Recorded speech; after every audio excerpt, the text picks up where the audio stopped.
دیکھتے ہیں، آپ کو اپڈیٹ دیتے ہیں کیا اعزازیہ کارڈ کے اندر جو وظیفہ ہے وہ منتقل ہوا ہے کہ ابھی انتظار کی گھڑیاں باقی ہیں۔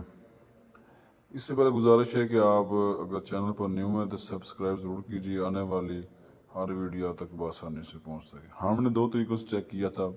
سب سے پہلے ہم نے ڈائریکٹ چیک کیا کیا رقم موجود ہے کہ نہیں، پھر ہم نے اس کے بعد کیا کیا اپنا اعزازیہ کارڈ نکالا اور پھر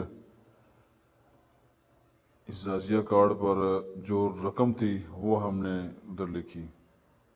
یہ بس اوقات ایسا بھی ہو جاتا ہے نا، کیونکہ پنجاب بینک یہ معلومات مل رہی تھی کہ بہت سی ایسے مقامات ہیں